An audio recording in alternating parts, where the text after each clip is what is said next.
Nuggets looking to secure a top 6 seed in the postseason. Ja Morant and the Grizzlies hoping to find their way out of the play-in. Pick it up with under a minute left in the second. Jokic to Christian Brown. Brown drives and lays it in.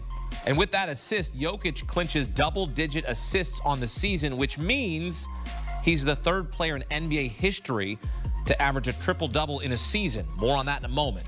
Late third, Jokic and the foul.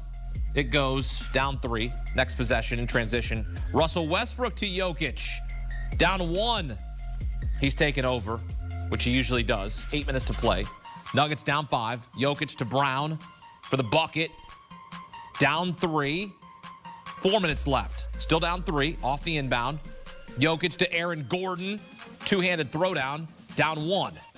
Doing everything to keep the Nuggets in this game. 3 minutes left, tied at 108. Jamal Murray. Mid-range. Smooth. Up 2. Next Nuggets possession. Murray to Jokic. Nuggets up by 4. Minute later. Ja Morant driving in. Russell Westbrook to Jokic. And that's good. The Nuggets close the game on a 14-1 run and win it 117-109. Jokic, another triple-double, 26 points, 16 rebounds, 12 assists. Dave Adelman, 2-0 as interim head coach for the Nuggets. Jokic, the story, NBA best 34 triple-doubles, most over a season by a center. Third player ever to average a triple-double in a season, joining Oscar Robertson and his Nuggets teammate, Russell Westbrook, Mr. Triple-Double, who's done it 4 times in his career. Jokic, though, the first center to average a triple-double in a season. Steph Curry and the Warriors coming off a buzzer-beater loss to the Spurs. Former teammate Harrison Barnes hit it. Golden State trying to stay in the top 6, visiting the Trailblazers. And a concerning moment early in the first quarter for Steph. Jams his thumb on Justin Manaya's leg. Heads back to the locker room to tend to the injury.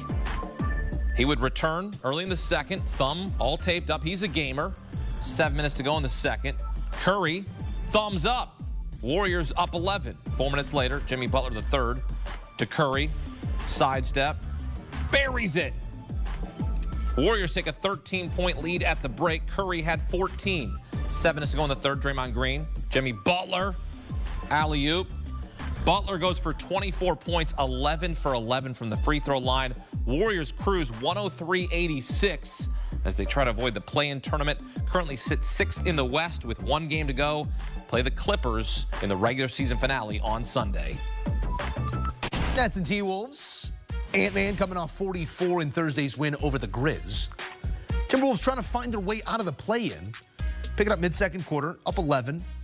Edwards called for the reach-in foul on Keon Johnson, not agreeing with the call on the floor. Gets a quick tech. His 18th technical foul of the season results in another 1-game suspension, if not rescinded. 2 minutes to play in the second quarter. Edwards drives, finishes. T-Wolves up 14. Next possession, Edwards. Catch and shoot. Got range too. Edwards scored all of his 9 points in the first half. Minnesota led by 12 at the break, mid-fourth. Now an 18-point game. Nickeil Alexander-Walker lobs to Rudy Gobert. Je suis Rudy. Gobert finished with a game-high 35, 11 boards to boot. T-Wolves, those top 6 hopes, they stay alive as they win at 117-91. LeBron, Luka, and the Lakers earn their 50th win of the season as they crush the Rockets 140-109 on Friday night. Luka pours in 39 points, 8 rebounds, 7 assists. LeBron adds 14 points, 8 assists. And with the win, the Lakers lock up the 3 seed in the Western Conference. And for more, welcome in CBS Sports NBA writer Brad Botkin. Lakers beat the Rockets. LA locked into the 3 seed in the West. Brad, we won't know who they will face in the first round until the final day of the regular season on Sunday. Could be the Nuggets, the Clippers, the Warriors, Timberwolves. Who do the Lakers not want to see in the first round?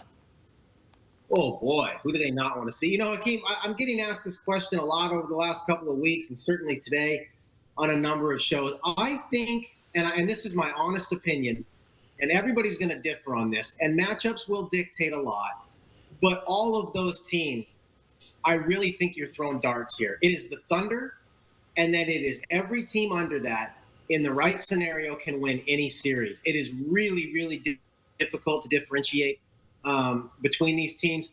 I will say that just from a straight experience standpoint, I don't think the Lakers or the Warriors would prefer to play each other in the first round, even though there's a distinct possibility that that happens. I think both of those teams have some issues in terms of personnel with defending them. The Lakers will really try to expose Stephen Curry defensively, and vice versa.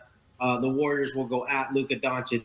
And I think those two matchups and the inability of the Lakers, I think, to defend the Warriors over a 7-game series and chase Stephen Curry around, they've got some defensive holes.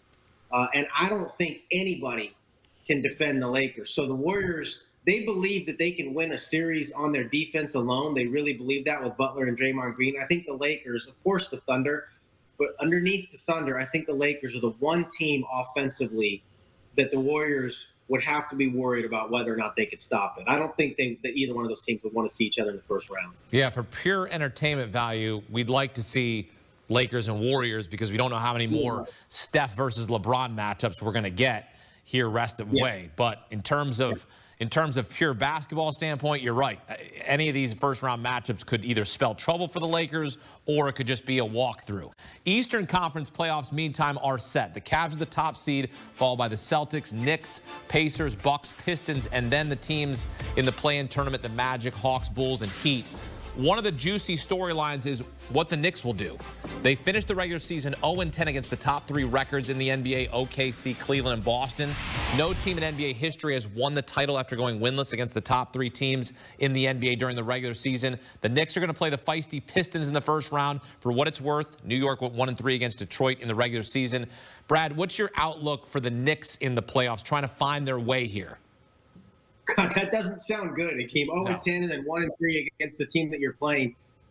This is really, I think, one of the most interesting teams. The West in general is obviously way more interesting, but in the East, the Knicks are a team that went out and specifically built their team for the playoffs. And I'm a firm believer that the playoffs are a different story, a different game, a different mindset. Everything is different about it than the regular season. There's a chance to hit the reset button. There's a chance to catch some momentum in a first-round win. And then if seeds hold, they're going to get Boston in the second round.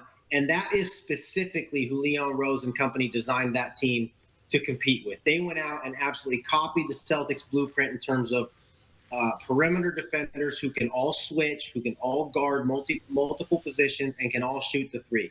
And so it's all about pure versatility. They spent a ton on Mikal Bridges specifically to continue outfitting their perimeter with two-way players along with OG Anunoby and Josh Hart. They copied the Celtics. They got the stretch shooting big with Karl Anthony Towns to match Kristaps Porzingis. They have the go-to playmaker from Jason Tatum to Jalen Brunson. They went out and did this to play the Celtics. So throw the 0-10 out the window, throw the 1-3